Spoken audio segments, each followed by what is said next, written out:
তো বন্ধুরা, ভিডিওতে যে সমস্ত ব্যক্তির ছবি দেখছেন এনাদের আধার কার্ড অলরেডি ডিঅ্যাক্টিভ হয়ে গেছে। তো আপনার আধার কার্ডটি ডিঅ্যাক্টিভেট যাতে না হয় সেই জন্য আপনার কি করণীয় এই ভিডিওতে সম্পূর্ণ বলা হয়েছে। তো দয়া করে ভিডিওটি সম্পূর্ণ দেখুন।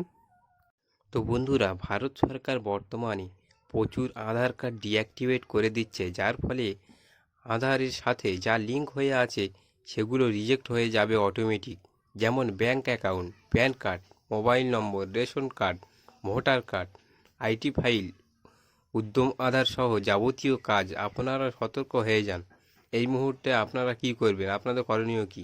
প্রত্যেক আধার কার্ডের মোবাইল নম্বর লিঙ্ক করুন এবং যে কোনো সাইবার ক্যাফে গিয়ে অনলাইনের মাধ্যমে মাই আধার পোর্টালে গিয়ে আপনারা যে কোনো দুটি ডকুমেন্ট, যেমন pan card, voter card, ration card, মাধ্যমিক সার্টিফিকেট, ড্রাইভিং লাইসেন্স এবং bank account, passport, visa, SC ST OBC certificate, marriage certificate, pension card এর মাধ্যমে যে কোনো দুটি ডকুমেন্ট নিয়ে পিডিএফ ফাইল করে আপলোড করে দিন।